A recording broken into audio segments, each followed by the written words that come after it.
fit dunya, di dalam dunia, wal akhirati, dan di dalam akhirat. Jadi ini masih kaitannya dengan ayat sebelumnya. Jadi Allah menjelaskan ayat agar kalian berpikir di dalam masalah dunia dan masalah akhirat. Itu. Jadi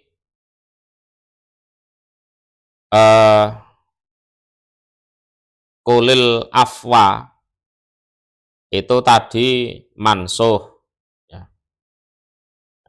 Mansuh nasehnya bisa At-Taubah ayat 53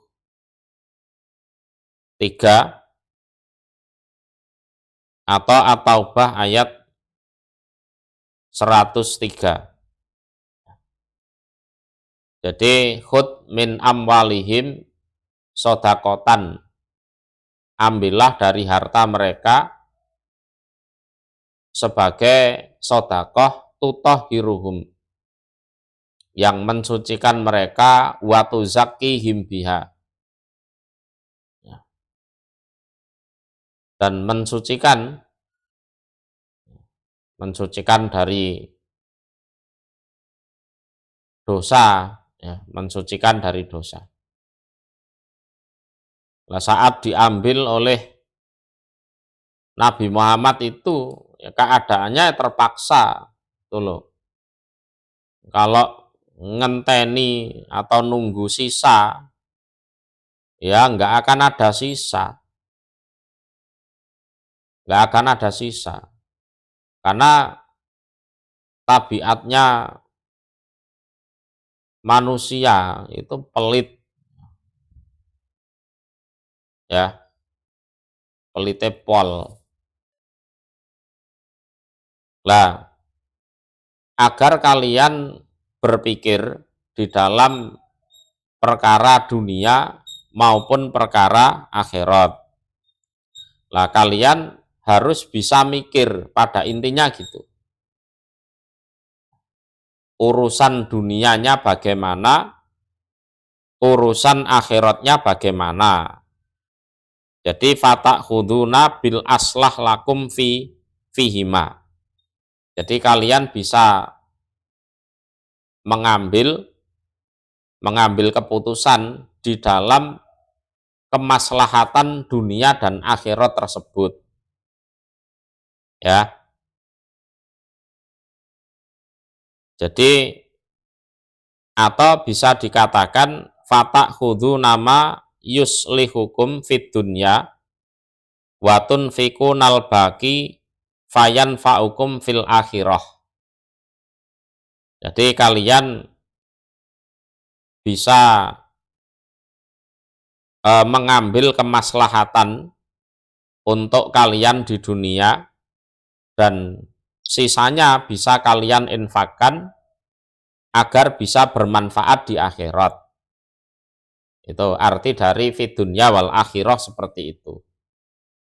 Ya, seperti yang sudah bolak-balik saya jelaskan di dompet. Ya, bolak-balik saya jelaskan. Sengsara ning donya kuwi ya sengsara tenan. Lah kira-kira piye nasibmu ning akhirat?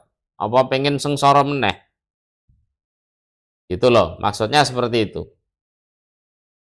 Di dunia kok miskin, kurang makan, istilahnya pangan sandang papan tidak tercukupi, itu menderita loh ya.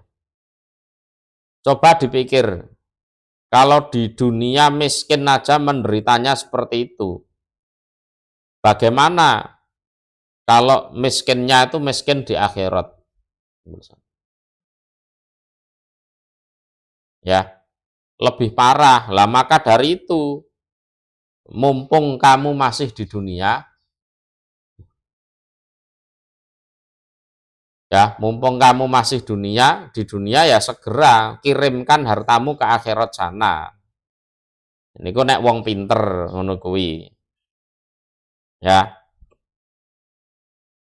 Aja-aja senengku ning donya tok iki, engko ning akhirat aku melarat. Wah, aja sah, aja. Oh, berarti sebagian hartaku harus aku kirim ke akhirat. Yo jenenge analahum qadama sidqin inda rabbihim. Nah, contohnya yang ngono kuwi. Jadi masih di dunia itu mereka sudah mengirimkan hal-hal yang baik untuk bisa mereka nikmati di akhirat kelak. Bisa dipahami ya? Wayas alunaka dan bertanya mereka kepada kamu Muhammad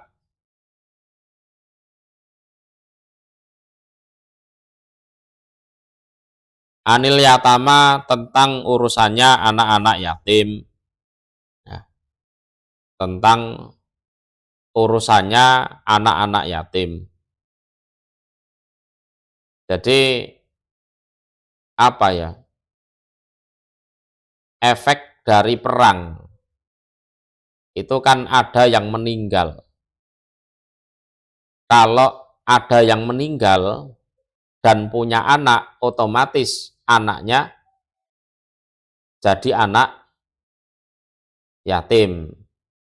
Ya, kan gitu. Nah, terus yang nanggung kehidupan anak-anak yang bapaknya meninggal di medan perang ini bagaimana? Ya, tapi secara umum ya, yes pokoknya bapaknya meninggal, si anak itu belum balik, itu juga yatim. Ya, kematian itu kan ada kalanya mati biasa, ada kalanya mati di medan perang.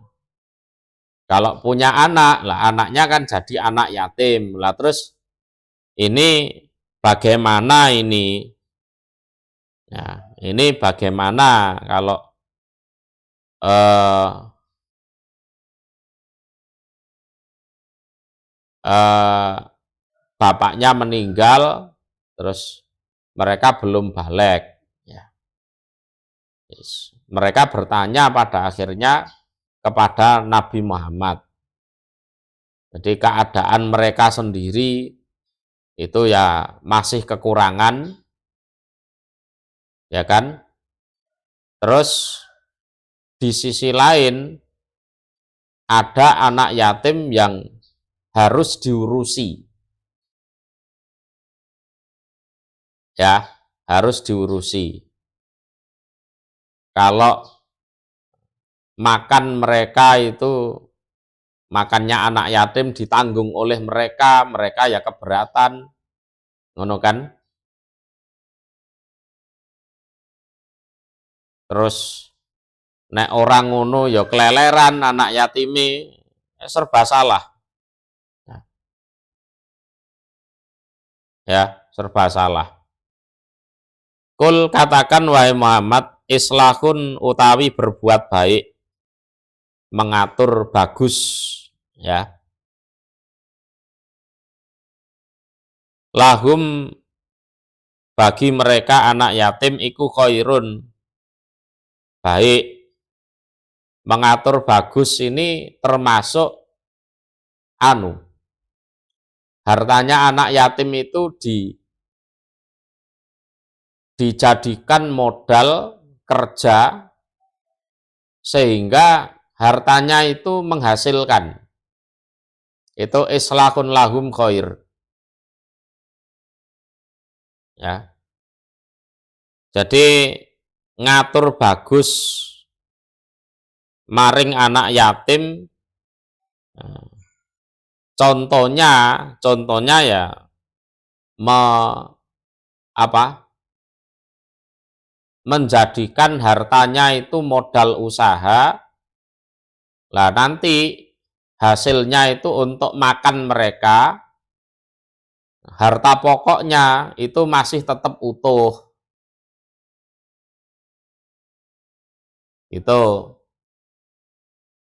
Itu bagus seperti itu. Ya. Anak yatim kan punya warisan dari orang tuanya, ya. Lah, yaitu hartanya digunakan untuk modal usaha, lah nanti hasilnya untuk ngeramut anak yatim tersebut dan roksul malnya, modalnya itu tidak berkurang. Itu bagus seperti itu, ya. Jadi nanti setelah mereka besar, saat harta mereka diserahkan itu tidak kurang. Ini peninggalan bapakmu sekian, kami investasikan ke bisnis ini. Selama ini kamu makan dari hasil investasi tersebut dan ini hartamu masih utuh. Nek iso ngono apik kuwi. Ya. Ya. Kalau bisa tulus murni seperti itu bagus. Tapi ya ternyata banyak serigala berbulu domba di sini. Gayanya mungkin ngurusi hartanya anak yatim tapi nyatanya ndadekne ludes.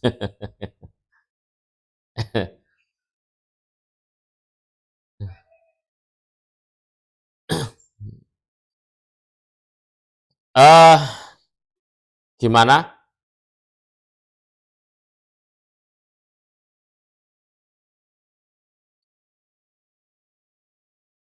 Loh, anak yatim intinya begini. Bapaknya yang meninggal itu ninggal harta, ya segera diwaris. Kan gitu kan?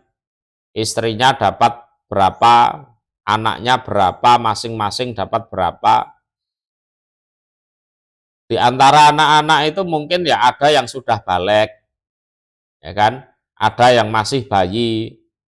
Kalau yang sudah balik ya itu bukan anak yatim lagi. Kalau yang masih bayi, balita itu anak yatim. Ya terserah gimana caranya, pokoknya si anak yatim itu terawat dengan baik. Ya, terawat dengan baik.